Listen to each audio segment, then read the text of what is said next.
Are businesses today trusting? Are you trusting? Hi, I'm James Phillips, and I want to talk to you a little bit about whether or not businesses are trusting, or you think they're trusting, or not trusting, or are you trusting?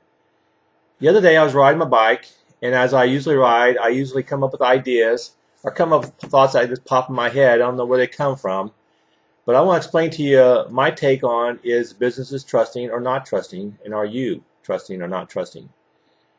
I grew up in Miamisburg, Ohio, and I went to school in 1977 in Providence, Rhode Island. I went to photography school there, and actually I lived in Providence. It was actually Cranston. And this was March of 1977, I remember this. And I had an old beater car. It barely made it there and made it back. You know how that is when I just graduated not too long ago and didn't have a very good car. But I got a call that my mom had passed away. So here I am. I have to get in the car and go across country to Ohio, where my mom was being buried and had the funeral. On the way there, it was probably about middle of the night or something like that, or early in the morning or something. I was going through there, and I busted a tie rod, which I often did on that car. In fact, I busted both of them, one going there and one coming back. But on this particular situation, I busted a tie rod, went to a mechanic, and this was probably it was outside before I crossed actually into the Ohio border there, and I was still stuck. Here I was, a college student, didn't have much money. I was barely making it. I was working at McDonald's, and I was eating McDonald's hamburgers that they gave away for free, that they threw away. I actually took them home and I froze them and reheated them up, and that's what I ate. So here I am, and I told the guy that I did not have any money to pay him. I did not have any money to pay him. Out of the blue, this is 1977 now, and this goes back to my question: are businesses trusting? 1977, I didn't have any money to pay him. He says, "Don't worry about it." I gave him my story, told him what I was doing. I was going home for my mom's funeral, and I'll be coming back through here in about 4 or 5 days, 3 or 4 days or so. He let me go without paying him. He took my driver's license number, I believe. I don't know. He didn't take my license, but he took my driver's license number, I guess. He let me go without paying him. So what happened was I said, I'll be back here, and I told him approximate date and time.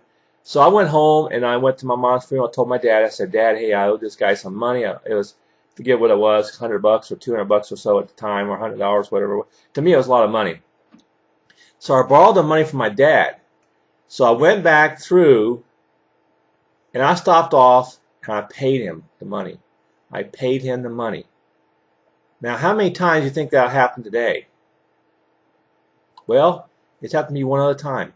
And it's not really a business, but as I travel through the country, I go through tolls, and I remember this one toll I went through, which was I think a couple years ago or so, and for a toll guy, it was not a big deal. I went through there, didn't have any money. Well, I didn't realize I had to pay cash. I had a credit card, but they won't take credit cards, so now I go through and make sure I have cash for going through, but I didn't have any money to pay it. He said, "Don't worry about it." I said, "You're going to be coming out through the other end, on the other side." And he told me you'd be getting another ticket. When you get there, it's pay this ticket. So what I did was, when I went through the other side, I actually paid for the ticket I had, that particular stretch of road. Plus, I gave him another ticket to him. I said, "This is what I owe the guy back at the other site that I didn't pay him for." And the toll person looked at me like, "Okay. Why'd you give me this money for?" I said, "Okay." He was kind of like perplexed. He didn't know what was going on. So I said, "I owe him money. I didn't have any money back there. I owe him money for this toll I just did." He says, "Okay, I'll go ahead and credit it and give it back, credit to your account or whatever."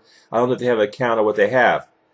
But those are two stories that I've actually came across that businesses are trusting, but I don't think businesses are as trusting today as they were, because there's a lot of people out there that try to deviate the system and try to get over on the system, try to find loopholes, and I don't know if it was just me or just my attitude or what it was that he they liked about me or whatever, or they heard my story, but both situations were trusting. So my question to you is, have you ever came across anybody story like this that was trusting, that you thought was extraordinary? I would like your comments on that. Please comment below. And also, there's a link to my blog, which is going to be posted on my blog. So you can always go to my blog there and post a comment. I would like to hear a comment from you about whether or not you think businesses are trusting today, because they were then. I'm not sure if a lot of them are today or not. But I come across two situations that was. So anyway, give a comment. I enjoy speaking with you today on this. Have a great day.